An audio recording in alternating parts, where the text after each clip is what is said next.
Thank you very much, Program Director, distinguished guests who are present, colleagues, friends, and young people especially. We're quite honored to be here at this particular platform to really talk to young entrepreneurs and how best do we grow youth entrepreneurship in the country. We're also quite pleased to be with an institution of higher learning, the University of Johannesburg, the Center for Small Business Development, which has, together with the National Youth Development Agency, really partnered with us on a number of other events. And the continuity of such conferences will really help not only in terms of networking but information sharing, but also to encourage the private sector, which I will speak more into, but also public sector entities to invest more into young entrepreneurs and youth entrepreneurship in general. This conference actually takes place 10 days after the National Youth Development Agency, the Industrial Development Corporation, and the Small Enterprise Finance Agency, SIFA, have just signed a 2.7 billion rand fund for youth entrepreneurship. This is, in fact, government's largest and single most important intervention for youth entrepreneurship in the country. So it's 3 agencies working together to create opportunities for young entrepreneurs, especially small and medium-sized entrepreneurs. And this facility that we have developed is going to look at providing grants, loans, vouchers, and mentors in one holistic package for almost 37,000 young entrepreneurs over the next few years. So it's really a very exciting and worthwhile initiative that has just been launched. And we really encourage young entrepreneurs who are here to take advantage of that facility. That is a way in which we hope to also provide coordination and support. And I think this is one of the key messages I would want to emphasize today. What we have realized is that young entrepreneurs have got to take the initiative. The opportunities are out there, but being too dependent may actually result in a business being unable to sustain itself. And we want to move away from this culture of entitlement and dependency to a culture of independence, proactiveness, and really young people taking ownership of their own future, especially young entrepreneurs. So when I speak about this new facility that has just been launched by government, and I'll speak more about exactly what it entails. At the end of the day, it remains an initiative on paper unless young entrepreneurs access it. And accessing it is not only through the NYDA, accessing it is through SIFA, through IDC, etc. But again, what we've also noticed is a tendency to give up at the first try. And we know 2 things about successful young entrepreneurs. One is that they don't give up, they're very persistent. I met a group of young entrepreneurs who we supported in Alexandra, who started a recycling cooperative. And they said to me that, you know, we had applied 3 times to the NYDA for funding. On the first and second time we were declined, but we continued to persist.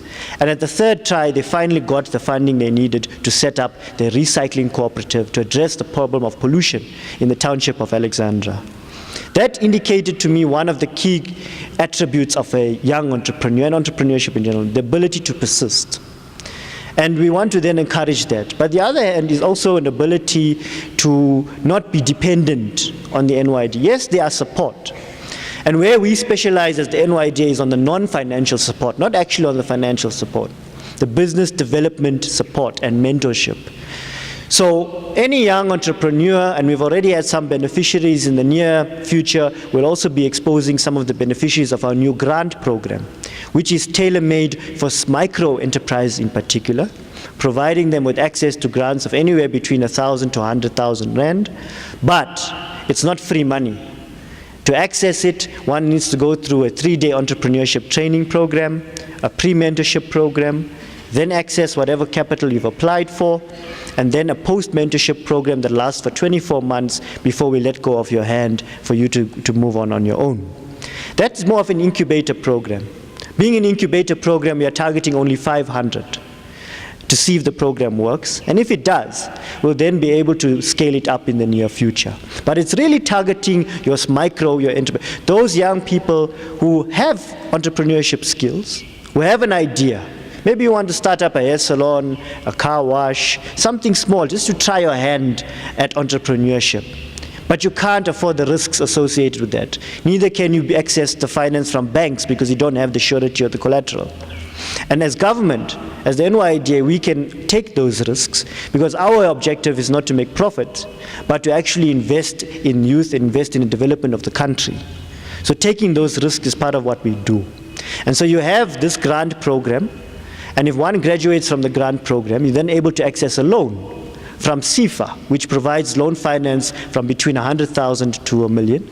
And anywhere above $1 million, if you want to start a large enterprise because you've got the experience, you can then apply to the IDC. But in all these instances, and that's why it's a comprehensive, holistic package of support, IDC and SIFA will still send you back to the NYDA for a voucher to develop your website, to assist with marketing, or a mentor to hold your hand and ensure that you get the information you need and the experience you need to sustain your business. So this is a very exciting program, and it's one that young people have got to access so that we succeed in developing or assisting the 37,000 young entrepreneurs that we intend to assist.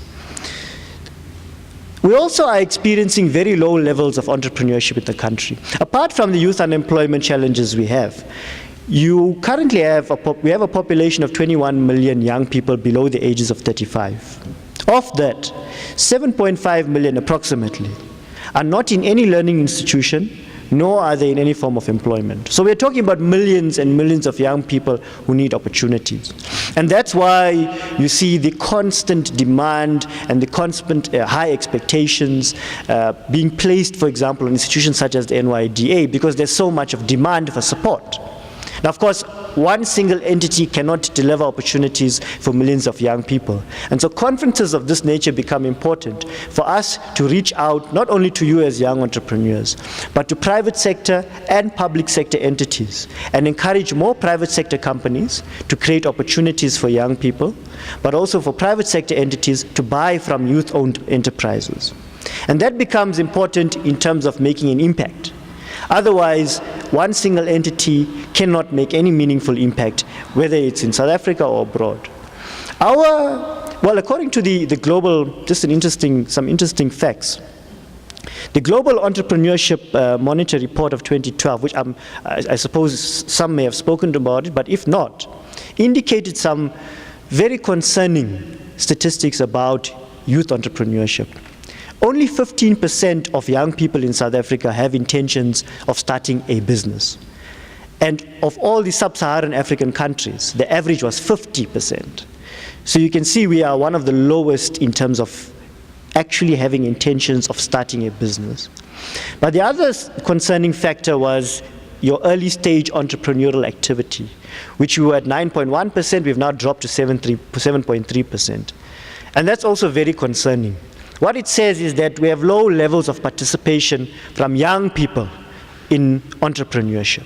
And we've got to do something about that. That's why we are putting emphasis. One of our functions as the NYDA is to lobby and advocate. And we are intent lobbying and advocating for not only government departments, but also private sector companies to do more for youth entrepreneurship and to invest in youth entrepreneurship. It's very important if we are to address these statistics I'm talking to you about. But we must also appreciate some of the existing interventions. On the 21st of April, right here in Soweto, in fact, we signed the Youth Employment Accord, a broad-based consensus aimed at creating jobs for youth, signed by business, community, government, and young people themselves, various youth organizations, committing, in fact, to 6 commitments to create jobs for youth in the long term. And one of those 6 commitments, commitment number 5, speaks to youth entrepreneurship and youth cooperatives. That youth entrepreneurship and youth cooperatives need to be supported and promoted. And how? by using the BEE codes, for example, looking at points for those who do support, by simplified registration for youth enterprises and youth cooperatives. We have already made interactions with the CIPC that many young people are experiencing delays when they want to register their businesses, and we need to correct these delays in the long run, well, in the immediate, in fact, to ensure that businesses are registered and go on. But it also talks about support for demand for products, technical support, and this is where we've engaged the DTI, Department of Trade and Industry, to say we had a group of young people who received a contract in Eastern Europe, because what we did as the NYDA is to agree with the Minister of Trade and Industry that we would want to see at least one youth-owned enterprise as part of trade delegations, international trade delegations. That was granted as part of our lobbying and advocacy successes. And one of the young enterprise who had received a contract in Eastern Europe, I think it was to supply honey, if I'm not mistaken, two challenges that were experienced, which is where the technical support comes into play, was the inability to meet the volumes, and secondly, the quality standards. And so what we need to then look at is how do we provide that technical support, especially for young entrepreneurs who are able to get contracts. That's very important, and it's one of the, I think, the initiatives that we're really looking at going forward. In 2009, the NYDA launched the Buy Youth campaign. And this campaign was really to encourage your public sector and private sector businesses or entities to really invest, procure from youth-owned enterprises. We hope that we will encourage them to do more. I'm aware that you have 10 of our young people who are here today who've started their own businesses, who've been supported in some way or another by the NYDA. But again, we need to support them to grow their businesses. Now, the NYDA can't provide everything, neither can the IDC, the CIFA, any government entity. And so the private sector, we believe, really needs to come on board, especially investing in youth and investing in youth entrepreneurship in particular, and provide opportunities for the 10 young people you will see today that have been supported, and various other youth-owned enterprises. This is part of saying that we can do it if we actually work together. But we cannot do it if we are dependent on only ourselves or on single entities to support. So yes, the NYDA may be able to give you a voucher for your website, for marketing, but it doesn't mean you're going to access finance from the NYDA or you're going to access market linkages from the NYDA. There are various other stakeholders, and this is where this type of conference becomes important, who can assist in that regard. And that's where we come on board to lobby them to say, please do assist those young entrepreneurs who have received some kind of support from us or other state entities.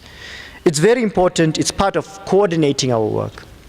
And the third point in terms of coordination, we have encouraged youth chambers of commerce to really coordinate youth enterprises, to be set up and to express a voice on behalf of young entrepreneurs for the needs, interests, aspirations, and demands in a collective manner. This may help us to actually have a more greater impact or more comprehensive set of interventions for young entrepreneurs. Right now, the voice of young entrepreneurs is fragmented. We hear one thing from young entrepreneurs in Gauteng, we hear another thing from young entrepreneurs in KZN. We're not sure exactly what we are saying and what we expect and what kind of policy and legislative interventions we need to take up as the NYDA to facilitate an enabling environment for young entrepreneurs. So the coordination through youth chambers, we've recently helped the Youth Chamber of Commerce in Mpumalanga to do so. But we encourage young entrepreneurs to take steps to coordinate your voice, so that we can make sure the interests, needs, and aspirations are expressed collectively, and hence we're able to make a difference going forward. We have, and I know I've got 15 minutes, so I'll just wrap up with some of the few other points. But one of the things as well is to say that we recently had 25 young people who were part of an international job shadowing, business training, and mentorship program in Germany. And in partnership with IBA Global and Amana Business Consulting. And they came back very inspired. They even had contracts signed, some of them. But this is the kind of work that we're currently doing. working in partnership with Intel that we have to really look at how do we make better use of technology and get that technology out there, get young entrepreneurs using technology better to set up and sustain their businesses. And we hope to see more of this also coming out from the Center for Small Business Development. What is it that we need to do as the NYDA, as government, to create or facilitate an enabling environment for young entrepreneurs?